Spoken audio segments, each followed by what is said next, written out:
My helmet came off mid-crash. I was sliding across the pavement at 45 miles per hour with nothing between my skull and the concrete. That split second when I realized my head was completely exposed. That's when I knew I'd screwed up bad. The stupidest part, it wasn't the crash that almost killed me. It was one lazy habit I'd developed after years of riding. Something so basic that I stopped paying attention to it. I'm breaking down the exact helmet mistake that put me in the ER with road rash on my scalp, plus the other gear traps that will cost you your life if you're not careful. Let's get into it. Mistake number 1. The helmet mistake that almost killed me. I was wearing a quality helmet, DOT and ECE rated, a $400 piece of gear that I'd owned for 2 years. The crash happened on a familiar road, nothing crazy, just a car that didn't see me and cut across my lane. I grabbed both brakes, the front wheel locked up, and I went down hard on my right side. Here's what I remember: the initial impact, the slide starting, then this sickening feeling as my helmet lifted off my head and tumbled away from me. My face hit the pavement, my forehead scraped across asphalt. I slid another 30 feet with my bare head grinding against the road. The emergency room doctor told me I was lucky. The road rash on my scalp was bad, but not catastrophic. No skull fracture, no brain injury. But he made it real clear, if I'd hit my head any harder, or if there had been a curb or a guardrail in my path, I wouldn't be having that conversation with him. The root cause was embarrassingly simple. My chin strap wasn't snug. The D-ring wasn't doubled back properly. I'd gotten lazy. After thousands of miles and years of riding, I'd stopped doing the basic checks. I'd pull the helmet on, thread the strap through the D-ring, give it a quick tug, and call it good. That quick tug wasn't enough. The brutal math on this is clear. Crash data shows that helmet retention failure increases your fatality risk by 40%. 40%. Your helmet can't protect you if it's not on your head during the impact. Here's the thing that really gets me. This happens to experienced riders way more than beginners.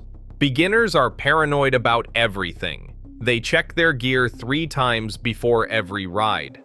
But once you've been riding for a few years, you get comfortable. You start rushing. You assume everything is fine because it's always been fine. I was that guy. I'd ridden for over a decade without a serious crash. I thought I had my gear routine dialed in. I was wrong. The fix is dead simple, but you have to make it a ritual.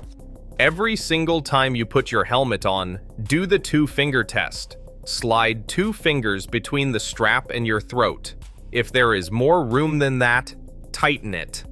Then do the head shake test. With the strap fastened, try to roll the helmet forward off your head. If it moves more than an inch, it's too loose. Make this part of your pre-ride checklist. Not sometimes, every time. Because the crash you don't expect is the one that will test whether your gear actually works. That helmet failure opened my eyes to all the other gear mistakes I was making without realizing it. Mistake number 2. Trusting cheap gloves until your hands pay the price. Riders cheap out on gloves more than any other piece of gear. I get it. Gloves are expensive. They wear out fast. And when you are building your gear budget, it is easy to think, it is just my hands. I will protect everything else first. Here is the anatomy lesson nobody wants to hear. Each of your hands has 27 bones. 27 tiny, fragile bones with 0 natural protection. No padding, no armor, just skin and bone. When you crash, your instinct takes over. You do not think about it. You just throw your hands out to catch yourself. It is automatic. And whatever gloves you are wearing better be able to handle what comes next, because the pavement does not care about your budget. Cheap gloves shred in seconds. I mean those $40 textile gloves with the fake carbon fiber knuckles. They feel fine when you are just cruising around town. The second they hit asphalt at any real speed, the material disintegrates. The stitching fails, and your palms get introduced to the road in the worst possible way. The real nightmare scenario is called degloving. I am not going to describe it in detail, but the name tells you everything you need to know. It is exactly what it sounds like. Months of recovery, multiple surgeries, permanent loss of grip strength. Some riders never get full function back in their hands. The financial math on this is backwards. Most riders buy 3 or 4 pairs of cheap gloves over a couple years. $50 here, $60 there. They wear out, they fall apart, you replace them. You end up spending $200 total on garbage instead of spending $150 once on gloves that actually protect you and last. Here is what actually matters in a glove. Palm sliders, those hard plastic or leather reinforcements that let you slide instead of grip. Knuckle armor that is actually tested, not just decorative. Wrist protection that keeps your hand attached to your arm during impact. And a proper fit at the cuff so the glove does not come off when you need it most. Leather is better than textile for abrasion resistance. That is just physics. But good textile gloves with proper CE ratings will still save your hands if they are built right. The CE rating is what matters. Level 1 is minimum protection. Level 2 is better. If the gloves do not have a CE rating at all, you are gambling.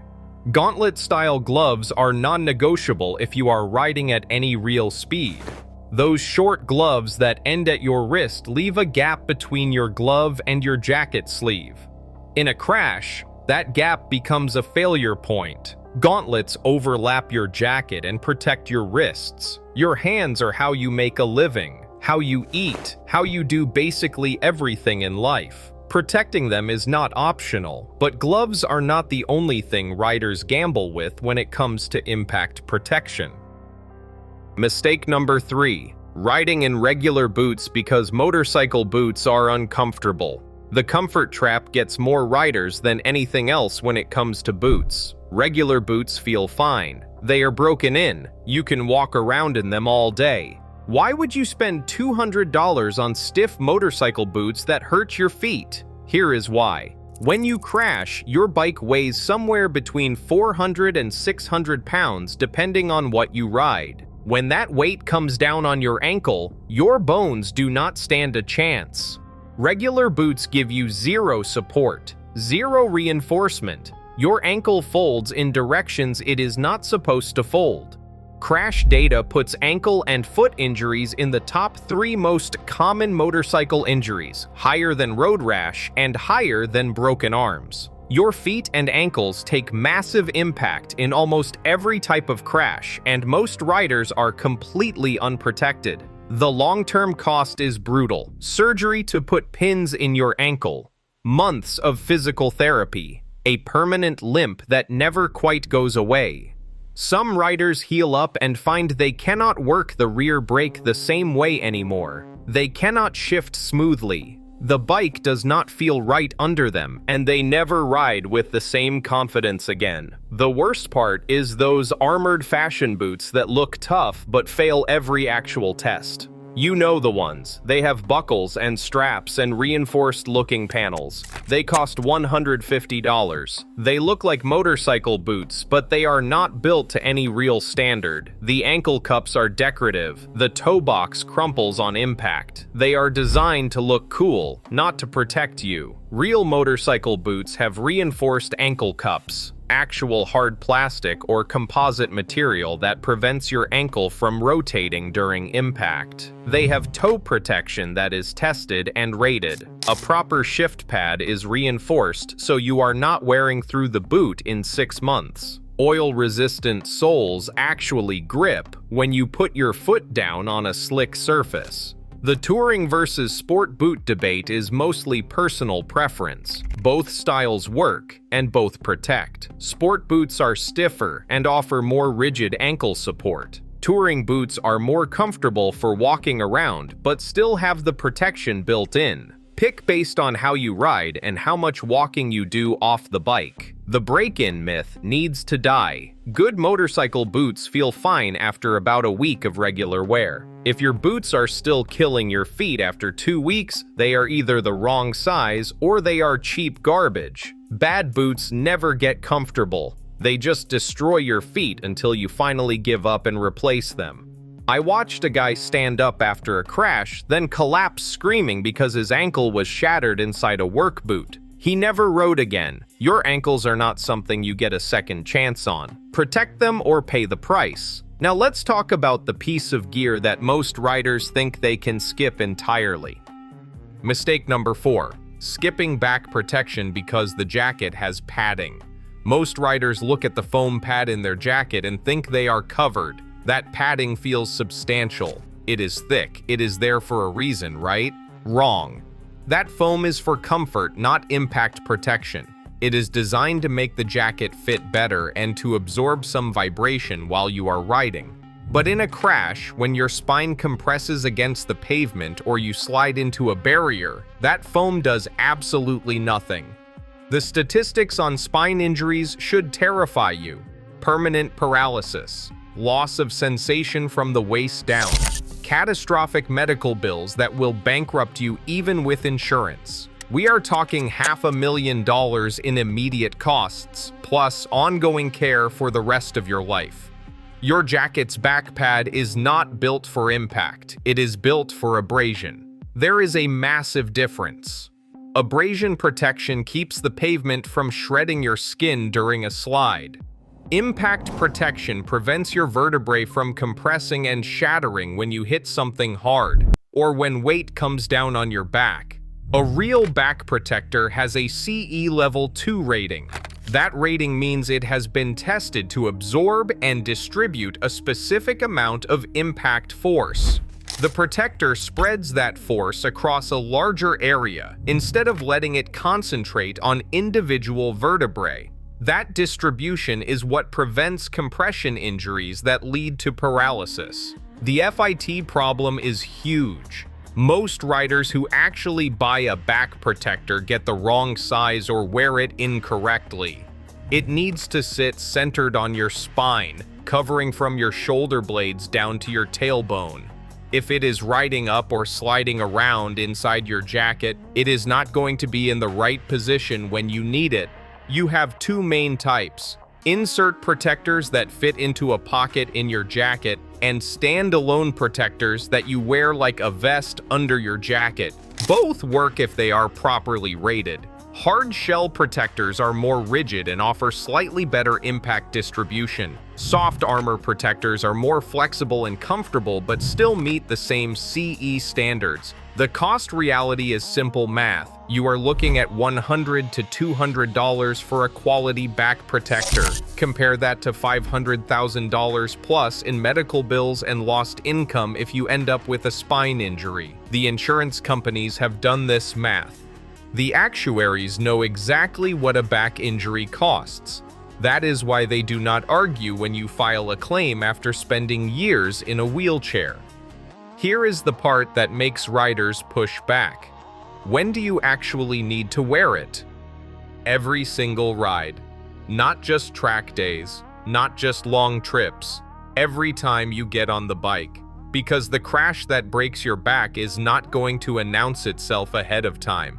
It is going to be the random Tuesday morning commute when someone runs a red light. The last mistake is the one that ties all of this together. Mistake number 5. Buying gear based on price instead of protection standards. The Amazon trap catches more riders every year. You search for motorcycle gloves or a jacket, you sort by price, and suddenly you are looking at gear that costs half what the name brands charge. The photos look good. The descriptions promise CE ratings and impact protection. The reviews are mostly positive. Here is the problem. Most of that cheap gear is fake. The CE ratings are fake. There is no actual testing. The armor is decorative foam. The reinforced panels are just thicker fabric. It is all marketing designed to separate you from your money while providing zero real protection. Real CE certification means the gear was sent to an independent testing lab and subjected to specific impact tests. The results are documented. The certification is traceable. When gear says CE style or CE rated without the actual certification number, That is your red flag. It means it looks like certified gear, but never went through the testing process.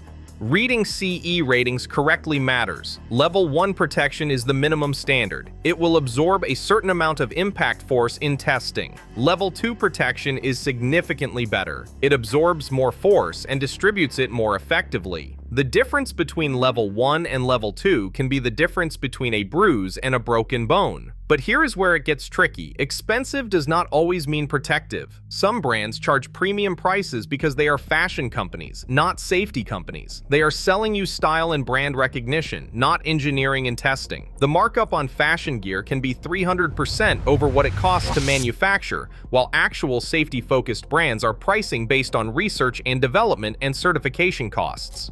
The gear hierarchy that actually keeps you alive starts with your helmet. That is non-negotiable. DOT and ECE rated at minimum. Snell if you can afford it. Then your jacket with real CE rated armor in the shoulders, elbows, and back. Then boots with ankle protection. Then gloves with palm sliders and knuckle armor. Then pants with knee and hip protection. If you are on a budget, here is the approach that does not kill you. Buy used, high-quality gear instead of new cheap gear. A 3-year-old $400 jacket that has been barely worn will protect you infinitely better than a brand new $100 jacket with fake armor. Check the certification labels. Make sure the armor is still in place. Verify there is no crash damage. Used gear from real brands is still real gear. Finding legitimate reviews takes work. Ignore Amazon reviews. Half of them are fake or incentivized. Look for specific motorcycle forums where riders discuss gear after they have actually crashed in it. Find crash test data from independent organizations. Read actual rider experiences where they describe what held up and what failed. The maintenance factor is something most riders ignore completely. Gear loses protection over time. Armor breaks down after repeated impacts, even small ones you do not notice. Abrasion-resistant fabric weakens with ultraviolet exposure and wear. Stitching fails. You need to know when to replace versus when to repair. Most manufacturers recommend replacing armor every 3 to 5 years even without a crash. After any significant crash, the gear is done. The armor compressed, the fabric stretched, and it will not protect you the same way twice. Your gear is the only thing between you and the pavement. Choose based on what actually works, not what costs less. Here's the reality check. Your gear is the only thing between you and the pavement. That's not dramatic, that's physics. When you crash, the gear decides if you walk away or get carried away. Go check your helmet strap right now. I'm serious. Do the 2-finger test. Slide 2 fingers between the strap and your throat. If there is more room than that, tighten it down. Then do the head shake test. Try to roll the helmet forward off your head. If it moves more than an inch, you have been riding with a retention problem and you did not even know it. Here is your 30-day challenge. Inspect every piece of gear you own. Look at the certification labels. Check if the armor is still in place. Look for wear on high-friction areas. If anything is questionable, if the stitching is coming apart, if the armor is cracked, if the fabric is worn through, replace it. Stop gambling with your body because you do not want to spend the money. I want to know which of these mistakes you have caught yourself making. What gear trap almost got you? Was it the helmet strap you never checked properly? The cheap gloves that seemed fine until they were not? The regular boots you convinced yourself were good enough? Drop a comment and let me know. The crash is coming. You just do not know when. Could be tomorrow, could be 5 years from now, but it is coming. And when it does, your gear is the only thing that determines whether you are telling the story afterward or someone else is telling it about you. Hit subscribe so we can keep building a safer riding community together. I'll see you in the next one.